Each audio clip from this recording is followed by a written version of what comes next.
செம்பரப்பாக்கம் ஏரியில் 4500 கன அடி உபரிநீர் திறந்துவிடப்பட்டுள்ள நிலையில் அடையாற்றில் நீரின் அளவு அதிகரித்துள்ளது.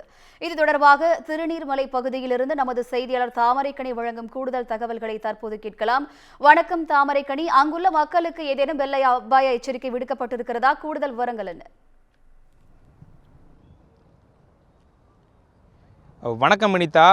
கடந்த மாதம் மட்டுமில்லாமல் இந்த மாதம் முழுவதுமே சென்னை, தமிழகம் முழுவதும் பல்வேறு பகுதிகளில் கனமழையானது பெய்து வருகிறது. குறிப்பாக இந்த பெஞ்சல் புயலாக இருக்கட்டும், இப்போது இருக்கக்கூடிய இந்த மழையாக இருக்கட்டும், எனவே அனைத்து மழையும் சென்னையை மையப்படுத்தி பெய்யக்கூடிய சூழ்நிலையில் சென்னை மட்டுமில்லாமல் பிற பக்கத்தில் இருக்கக்கூடிய மாவட்டங்களில் மழை பெய்கிறது. இதன் காரணமாக சென்னைக்கு மிக மையமாக கொண்டிருக்கக்கூடிய ஏரிகள் பொறுத்த வரைக்கும் பூண்டி ஏரியாக இருக்கட்டும், அதேபோல் செம்பரம்பாக்கம், புழல் என இந்த 3 ஏரிகளிலுமே நீர் வரத்தானது அதிகரிக்கப்பட்டது. ஏனென்றால் சுற்றி பெய்யக்கூடிய மழையின் காரணமாகவே அந்த நீரானது அதிகப்படுத்தது.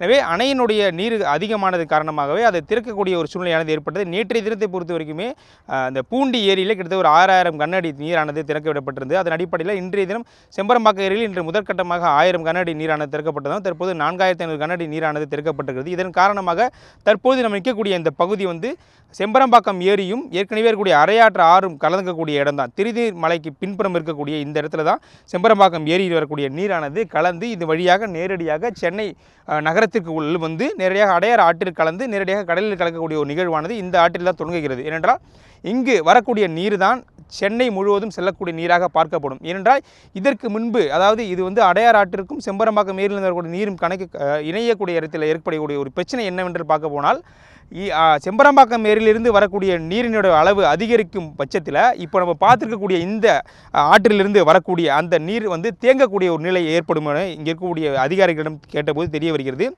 இப்போ நம்ம பார்த்துருக்கக்கூடிய இந்த அடையாறு ஆற்றில் நீர் தேங்கினால் என்ன பிரச்சனைகள் ஏற்படும் என்று கேட்டால், இங்கே இருக்கக்கூடிய திருநீர்மலையை சுற்றிருக்கக்கூடிய பகுதிகளில் ஒரு வெள்ளம் வருவதற்கான வாய்ப்புகள் அதிகமாக இருக்குது. என்றால் கிட்டத்தட்ட 4000 அடி இப்பொழுது கன அடி திறக்கப்பட்டிருந்தாலுமே இன்னும் போக போக கிட்டத்தட்ட 4, 6, 8 என ஒரு 10,000 கன அடி நீர் ஒருவேளை செம்பரம்பாக்கம் ஏரியில் திறக்கப்பட்டால் நம்ம பார்க்கக்கூடிய இந்த அடையாறு ஆற்றில் தண்ணீர் தேங்கி விடப்படும். நம்ம காட்சிகளை பார்த்தீங்கன்னா தெரியும், ஏராளமான வீடுகள் நம்ம சுற்றி இருக்கும். அந்த வீடுகளில் தண்ணீர் தேங்குவதற்கான சூழ்நிலை அதிக அளவு இருப்பதாக இங்கே இருக்கக்கூடிய பொதுமக்களும் சரி, இங்கே இருக்கக்கூடிய அந்த அதிகாரிகளும் கேட்டபோதும் தெரிய வருகிறது. இது மட்டும் இல்லாமல் வரும்பொழுது இங்கே இருக்கக்கூடிய பொதுமக்களை தொடர்பு கொண்டு அனைவரும் கேட்டோம். இப்போதுதான் எங்கள் வீட்டில் அதாவது ஒலிபெருக்கியின் மூலம் எச்சரிக்கை விடப்பட்டிருக்கிறது. அதாவது செம்பரம்பாக்கம் ஏரியில் நீர் திறந்து விடப்பட்டிருக்கிறது. அதனால் ஒரு முன்னெச்சரிக்கை நடவடிக்கையாக இருக்க வேண்டும் எனவும் இங்கே இருக்கக்கூடிய பொதுமக்களுக்கு எச்சரிக்கையானது விடப்பட்டிருக்கிறதும் கூறப்படுகிறது.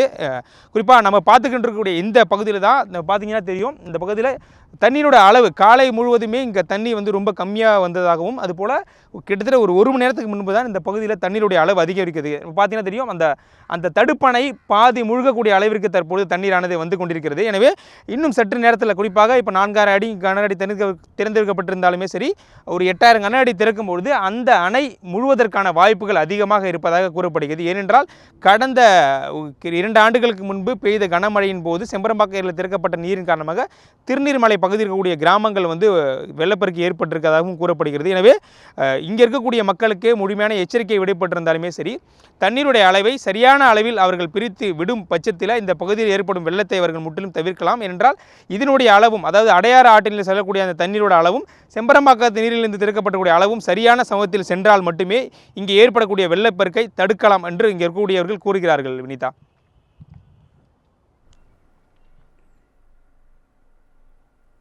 நேரடி தகவல்களுக்கு நன்றி தாமரைக்கனி.